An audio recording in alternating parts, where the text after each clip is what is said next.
The former world's tallest roller coaster is no more, with Kingda biting the dust earlier this year. When many people heard about this coaster's impending demise, they booked a trip out to New Jersey as fast as they could to ride it. But sadly, some of us did not, and we will never get the chance to ride that coaster. We will, however, get to ride its replacement, a record-breaking launch coaster. Next year, Six Flags Great Adventure is going to be adding a record-breaking launch coaster, but what exactly is it going to be? In this video, we are going to try to figure out what type of roller coaster they are adding next year, and I'm going to give you my thoughts and overall prediction about which one I think it is. The only piece of concrete information that we 100% know is that it's going to have a launch. Whatever this attraction is, it's going to be a launched ride. So, which coaster manufacturers make launch coasters? Well, pretty much all of them. Over the past few years, launch coasters have been becoming increasingly more and more popular, so we're not able to narrow down an exact manufacturer just from that. However, there are a few top contenders. The top contenders for manufacturers include Intamin, Premier Rides, Mach Rides, and Vekoma. These are the four that I've been hearing a lot recently.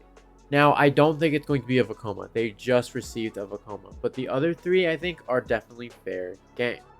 Now, whatever this ride is, it has to quote-unquote live up to the hype of Kingda. Now, I say that very lightly. There are a lot of people who say, oh, it has to be this amazing 400-foot, 500-foot attraction, this greatest ride ever like Falcon's Flight, because it has to live up to it. The bottom line is the park is most likely not going to spend $100 million on an attraction like Falcon's Flight for this to happen. They want something that will draw new people into the park and that is easy to maintain. Those are kind of the key specifications that I think they are looking for. So I don't think this coaster is going to be very expensive. It can still be large and it can still be a fantastic ride, but I don't think it's going to break the bank. Let's start with Intamin. We know that Six Flags is willing to work with Intamin at least on a smaller scale with Georgia Gold Rusher, so they would by all means be able to have an Intamin attraction here. Intamin is the king of launch coasters. They have some of my favorite launch coasters, including Velocicoaster, which is, I think, the greatest coaster of all time. So a ride like Pantheon or Velocicoaster here would be absolutely fantastic.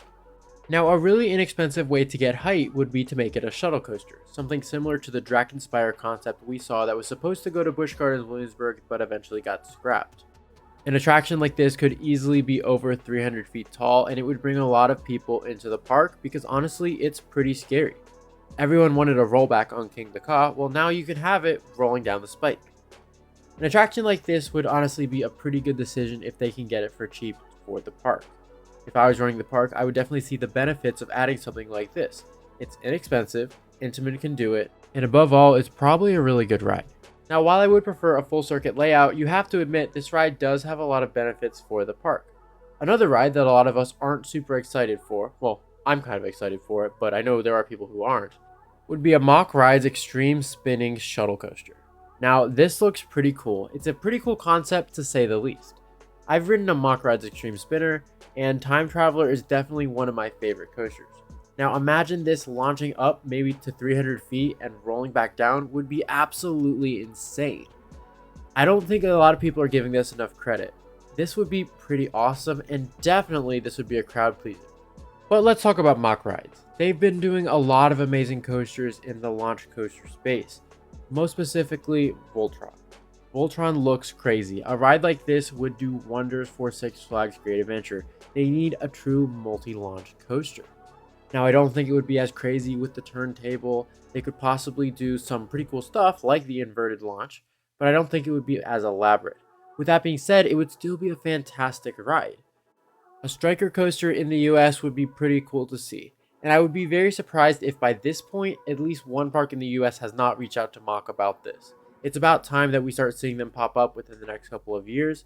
So at least one park has to do it, and I don't think it's that far of a jump to think Great Adventure may have reached out about this. What is another company that can do launch coasters? Well, Premier Rides. This company was a pioneer in the launch coaster space. We already know that Six Flags is currently working with Premier to do Alpenfury. Let me just say, Alpenfury looks incredible. It looks like one of the greatest coasters of all time, at least the greatest launch coasters. I am so excited for this thing. Now, I don't know when I would get to Canada, but it looks awesome. I might just have to book a trip out there to ride it. Premier is a very creative and underrated company. They honestly work really hard on their attractions, and all of them are pretty unique. The Skyrocket 2 was revolutionary for its time, and even though it's a clone, it's a very solid launch coaster. But we're not talking about a clone here. Whatever Six Flags Great Adventure does, if they go with Premier Rides, it's going to be something completely unique. It's going to be a full-on custom layout, and I am here for it. I think this would be a very solid addition for the park, and it is definitely a high contender. So is there anything we're leaving out here? Is there any other type of roller coaster that could possibly be coming to Great Adventure next year? Well, I don't think so. I think one of the options is going to be one of these three choices, either Premier, Intamin, or Mock Rides. Now, if I had to take a guess of which coaster it would be, I think the Mock Rides Extreme Spinner is a very likely option, and simply because the park is going to want to claim some type of record. They claim that they are pushing the limits of thrill and design with this attraction, so that would lean towards something very unique. Well, what is unique? Well, any type of extreme spinning coaster. Everyone will just eat that up. They will look at the coaster, they will say that's awesome, and they will get in line to ride it. It's going to have a much broader appeal than a coaster like Kingda, which honestly is very intimidating. The last thing I want to mention is the bigger the coaster actually is, the sooner we're going to see construction for it. If this truly is some giant roller coaster, I mean reaching the heights of 200 to even 300 feet tall, we are going to see construction very soon. If we don't see it soon, then the coaster is most likely something of a moderate scale, which is totally fine too. A Mock Ride Striker coaster shouldn't take that long to set up, and neither would something from Premier Rides. It really depends what model they are going for, but I do think we are going to be very, very pleased with it.